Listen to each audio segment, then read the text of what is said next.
बोलिए छत्रपति महाराज की, छत्रपति शिवाजी महाराज की जय भवानी, जय भवानी। आज के इस चुनावी सभा में और हमारे वरिष्ठ साथी सम्मानीय एकनाथ शिंदे जी, आप सबकी बहुत ही लोकप्रिय प्रत्याशी बहन नंदा महात्रे जी, ताई जी, हमारे संसद में साथी सदानंद श्वेत तनवाड़े जी, हमारे जिला के अध्यक्ष श्री रामचंद्र धरक जी, मेरे वरिष्ठ साथी प्रसाद लाट जी, किशोर पाटकर जी, जिला के अध्यक्ष शिवसेना के, हमारे श्री नामदेव भगत जी, एनसीपी के जिला के अध्यक्ष श्री सीवी रेड्डी जी, राजेश पाटिल जी, महेश खरे जी, हमारे आरपीआई के जिला अध्यक्ष, महायुति के सभी वरिष्ठ मंचासीन नेतागण और यहाँ इतनी बड़ी संख्या में आए हुए देवी और सज्जनों, मीडिया के मेरे साथी, प्रिंट मीडिया, इलेक्ट्रॉनिक मीडिया के मेरे साथी, ये मेरा सौभाग्य है कि आज मुझे चुनाव के सिलसिले में हमारी आदरणीय बहन नंदा ताई जी के लिए चुनाव के प्रचार में यहां आने का सौभाग्य मिला है और आप सबके दर्शन करने का भी सौभाग्य मिला है। और जो मैं नंदा ताई जी के बारे में जब हमारे एकनाथ शिंदे जी चर्चा कर रहे थे तो जो मैंने तालियों की गड़गड़ाहट की आवाज सुनी, उसने मुझे यह आश्वस्त कर दिया है कि आप तीसरी बार लगातार नंदा ताई जी को भेजने के लिए विधानसभा में तैयार हैं। मित्रों, अगर मैं बात करूं चुनाव के दृष्टि से तो जहां महाराष्ट्र में विदर्भ, मराठवाड़ा, हमारा पश्चिम महाराष्ट्र, उत्तर महाराष्ट्र या कोंकण, सब जगह एक ही आवाज मुझे सुनने को मिल रही है कि इस बार महायुति, महायुति, महायुति हर जगह। और मैं ये भी, आज आप शिंदे जी को सुन रहे थे, एक प्रदेश के मुख्यमंत्री के रूप में उन्होंने उद्धव और अगाड़ी को चैलेंज करके कहा 2 साल तुम अपने बताओ, 2 साल हम अपने बताएंगे। ये हमने नहीं कर सकते। ये बताता है कि अब एनडीए महायुति एक नए कल्चर के साथ, एक नए परिभाषा के साथ मोदी जी के नेतृत्व में आज देश की, समाज की, महाराष्ट्र की सेवा कर रहे हैं। हम आज रिपोर्ट कार्ड की राजनीति कर रहे हैं। आज हमारी सरकार pro responsive, pro responsible, accountable, जो कहा था वो किया है, जो नहीं कहा था वो भी करके दिया है। आज इस बात की राजनीति है। और मैं देख रहा था आज नंदा ताई जी ने एक एडवर्टाइजमेंट निकाला है जिसमें इन्होंने बताया है कि उन्होंने इलाके के विकास के लिए क्या क्या किया है, उसको जनता के सामने रखने का प्रयास किया। आपने कभी कांग्रेस के जमाने में सुना कि कभी उन्होंने रिपोर्ट कार्ड रखी? आपने कभी सुना कि शरद पवार जी ने कभी कोई रिपोर्ट कार्ड रखा? इन लोगों ने बांटो, फूट डालो और राज करो, अपना ही मैनिफेस्टो लेकर के 5 साल बाद फिर से आ जाते थे, लेकिन कभी भी इन्होंने काम करने के बारे में चर्चा नहीं की। लेकिन महायुति, एनडीए, मोदी जी के नेतृत्व में विकास के साथ अपने आप को आगे बढ़ा रहा है। और इसलिए न जात पर, न पात पर, न जातिवाद, न भ्रष्टाचार, सिर्फ एक बात, विकासवाद, विकासवाद, विकासवाद, इस बात को लेकर के हम आगे चले। और मित्रों, मैं यहाँ ये भी कहना चाहता हूँ कि आज मोदी जी के नेतृत्व में देश आगे बढ़ रहा है। और मोदी जी के नेतृत्व में जब देश आगे बढ़ रहा है तो महाराष्ट्र को आगे बढ़ना होगा, अपने हिस्से को, अपनी जिम्मेवारी को निभाना पड़ेगा। आज प्रधानमंत्री अमेरिका की अर्थनीति डगमगा गई, जब ऑस्ट्रेलिया की अर्थनीति डगमगा गई, जब यूरोप की अर्थनीति डगमगा गई, जब चीन मुसीबत में है, जब जापान मुसीबत में है, तो अर्थनीति के मामले में अगर दुनिया को कोई आशा की किरण दिख रही है तो वो मोदी जी के नेतृत्व में भारत में दिख रही है। इस बात को हम समझें और इसलिए आज हम ये गौरव के साथ कह सकते हैं कि पिछले 10 साल में मोदी जी ने भारत की अर्थव्यवस्था को, जो 10 साल पहले 12वें नंबर पर खड़ी थी, आज मोदी जी के नेतृत्व में ब्रिटेन को, ब्रिटानिया को, जिसने हमको 200 साल राज किया, उसको पछाड़कर आज 5वें नंबर की अर्थव्यवस्था बन गई। और मित्रों, आपको जानकर खुशी होगी और इसीलिए महाराष्ट्र का बहुत बड़ा योगदान होने वाला है।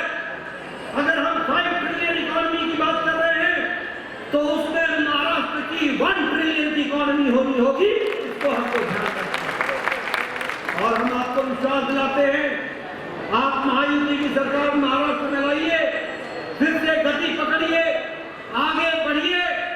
मैं आपको विश्वास दिलाता हूं कि मोदी जी के तीसरे कार्यकाल में भारत तीसरे नंबर की अर्थव्यवस्था बन जाएगी। लेकिन उसके लिए महाराष्ट्र को अपने हक को अदा करना पड़ेगा, महाराष्ट्र को अपनी जिम्मेदारी निभानी पड़ेगी। हमने कहा है कि महाराष्ट्र की इकोनॉमी 1 ट्रिलियन की इकोनॉमी होगी और 1 ट्रिलियन की इकोनॉमी तब होगी जब महायुति की सरकार होगी। इस बात को हमको याद रखना। आज हम इस बात में चौथे नंबर से दूसरे नंबर के एक्सपोर्टर बने। आज हम दवाई में, जिसमें महाराष्ट्र का बहुत बड़ा योगदान है, आज 138% हमारा एक्सपोर्ट बढ़ गया है। दुनिया की हम फार्मेसी बन गए हैं और सबसे सस्ती और सबसे असरदार दवा आज भारत बना रहा है और दुनिया में 138% उसका एक्सपोर्ट बढ़ गया। आज हम टॉय इंडस्ट्री में तीसरे नंबर पर खड़े हैं। मुझे कहना नहीं चाहिए, लेकिन सच्चाई ये है कि 10 साल पहले हमारे गणेश जी और लक्ष्मी जी भी दीपावली के उत्सव पर चाइना से आते थे और उनको हम यहाँ पूछते थे। आज भारत तीसरे नंबर का टॉय इंडस्ट्री बन गया। ऑटोमोबाइल में हमने जापान को पछाड़ दिया है। हम तीसरे नंबर के इंडस्ट्री एक्सपोर्टर बन गए, तीसरे नंबर के मार्केट, यानी जापान के टोयोटा जैक्सन वाली देश को भी हम पछाड़ करके आज तीसरे नंबर का ऑटोमोबाइल मार्केट बन गए। और 10 साल पहले मित्रों, आपके हाथ में जो मोबाइल होता था उस पर लिखा होता था made in China, made in Indonesia, made in Taiwan, made in Japan. आज आपके मोबाइल पर लिखा है मेड इन इंडिया। ये बदलता भारत है और ये मोदी जी के नेतृत्व में हो रहा है और उसको गति देनी है तो महाराष्ट्र में महायुति आनी है। इस बात को आपको ध्यान में रखना होगा।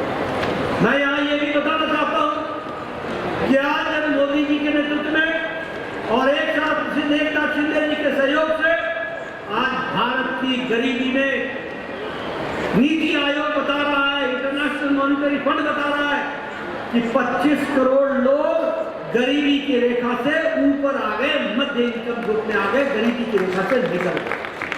क्या संख्या है? 25 करोड़। और ये कैसे हुआ है?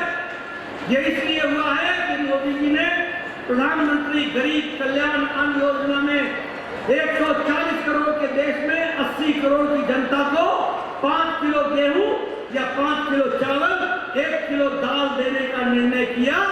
और अगर मैं महाराष्ट्र की बात करूं तो 6 करोड़ 53 लाख लोग, महाराष्ट्र की आबादी है 13 करोड़ और उसमें से 6 करोड़ 53 लाख लोगों को प्रधानमंत्री मोदी जी का गरीब कल्याण अन्न योजना 5 किलो गेहूं या 5 किलो चावल पहुंचा रहा है और इसलिए कोई भूखा नहीं है।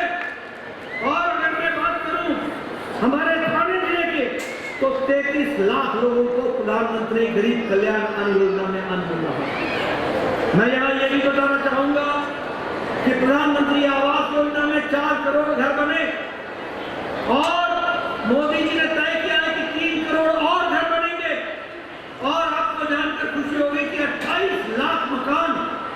महाराष्ट्र में बने हैं और 3 करोड़ घर और देश में बनेंगे, यानी महाराष्ट्र में भी अब कोई कच्चे छत के नीचे नहीं सोएगा, सबको पक्का छत दिलाया जाएगा, उसकी व्यवस्था की जाएगी। लेकिन ये तब संभव है जब 20 तारीख को आप सब लोग और महाराष्ट्र की जनता अपने हक को अदा करेगी। ये तब संभव है जब महायुति की सरकार तीव्र गति से आगे बढ़ेगी। और इसलिए आपसे मैं सहयोग मांगने आया हूं। मित्रों, में यहाँ एक और खुशी आपसे मैं जाहिर करना चाहता हूं और मुझे बताया गया है कि उसमें महाराष्ट्र सरकार अपना योगदान भी कर रही है। आयुष्मान भारत 55 करोड़ लोगों को हम 5 लाख रुपए हर साल गंभीर बीमारी से लड़ने के लिए दे रहे हैं और आपने उसमें 5 लाख जोड़ा है। और इसके लिए मैं महाराष्ट्र की महायुति सरकार को बधाई देता हूं, जिन्होंने गरीब लोगों को गंभीर बीमारी से लड़ने के लिए 5-10 लाख रुपए की व्यवस्था करने की बात कही। और आपको जानकर खुशी होगी, 29 अक्टूबर को प्रधानमंत्री जी ने निर्णय ले लिया कि इस देश में जहां बैठे लोगों में भी जिसकी उम्र 70 साल से ऊपर की होगी, कोई भी बहन, कोई भी बुजुर्ग, कोई भी किसी भी धर्म का, किसी भी जाति का, किसी भी मजहब का और किसी भी आमदनी का, गरीब या अमीर, सबको जिंदगी यानी जीवन के अंतिम सांस तक हर साल गंभीर बीमारी से लड़ने के लिए आयुष्मान भारत में 5 लाख रुपए का हेल्थ कवर दिया जाएगा। और इसीलिए आज 25 करोड़ लोग गरीबी की रेखा से ऊपर उठ चुके हैं और इसको आगे बढ़ाना है तो महायुति लाना है, उसके लिए आपको काम करना पड़ेगा। मैं अगर महाराष्ट्र की बात करूं, आप बताइए, आजकल आपको हर जगह हाईवे दिख रहा है कि नहीं दिख रहा है? जरा जोर से बोलो, दिखता है कि नहीं दिखता है? ओवरब्रिज दिखता है कि नहीं दिखता है? अंडरपास दिखता है कि नहीं दिखता है? एलिवेटेड रोड दिखता है कि नहीं दिखता है? आपको मालूम है महाराष्ट्र में 13,000 किलोमीटर नेशनल हाईवे बना है। 13,000 किलोमीटर, 13,000 किलोमीटर, 4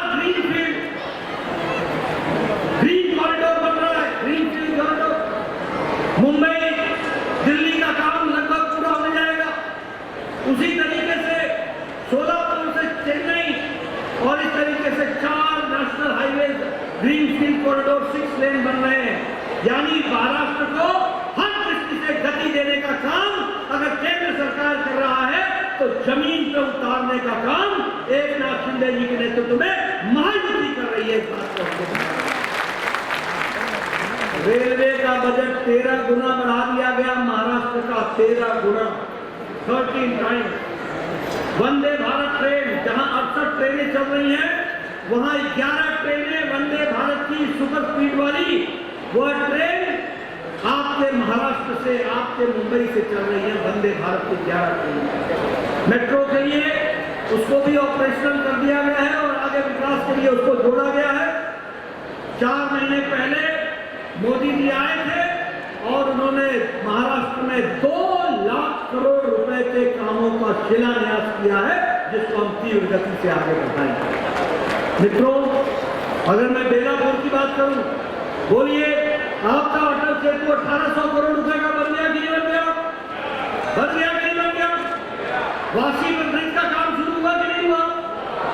मित्रों, उसी तरीके से विकास के लिए आप बताइए, इंटरनेशनल नवी मुंबई का काम चल रहा है कि नहीं चल रहा है? तीव्र गति से चल रहा है कि नहीं चल रहा है? नवी मुंबई का विकास होगा कि नहीं होगा? बेलापुर का समर्थन मिलेगा कि नहीं मिलेगा? इसलिए मित्रों, हर दृष्टि से कार्य को आगे बढ़ाने का काम किया। अभी हमारे शिंदे जी ने आपको बताया कि हमारी बहना योजना में, लड़की बहना योजना में, लाडली बहना योजना में आपको 4 किस्त 1500 रुपए की मिली है। आप नंदा ताई को जिताइए, महायुति को मजबूत कीजिए, आपको 2100 की किस्त मिलेगी, अगली ये भी आपको उठाना। और उसी तरीके से ओल्ड एज पेंशन वो 1500 से बढ़ा करके 2100 किया जाएगा। और सबसे बड़ी बात यह है कि हमारी आशा बहनें, आंगनबाड़ी बहनें, जो हमारे स्वास्थ्य के लिए और बच्चों के लिए सबसे जरूरी काम करती हैं, उनको 1500 रुपए 15,000 रुपए महीने का मिलेगा, इस बात की व्यवस्था की जा रही है। इसके लिए भी मैं आपको बधाई देता हूं। और हमारे नौजवानों को 10 लाख लोगों को 10,000 रुपए प्रति माह उनकी पढ़ाई के लिए दिया जाएगा, इस बात की व्यवस्था की जाएगी। 50 लाख लखपति दीदी बनाने का बात कहीं नहीं है। इसलिए हर दृष्टि से विकास को आगे बढ़ाने का काम कर रहा है। और इसलिए मित्रों, आप बताइए, मंदा भाई हर सुख दुख में आपके साथ खड़ी रही है कि नहीं रही है? उन्होंने आपके लिए काम किया है कि नहीं किया है? उन्होंने आपकी चिंता की है कि नहीं की है? अब 20 तारीख को आपको उनकी चिंता करनी है, इसको आपने ध्यान में रखना। मैं एक बात और बताता हूं,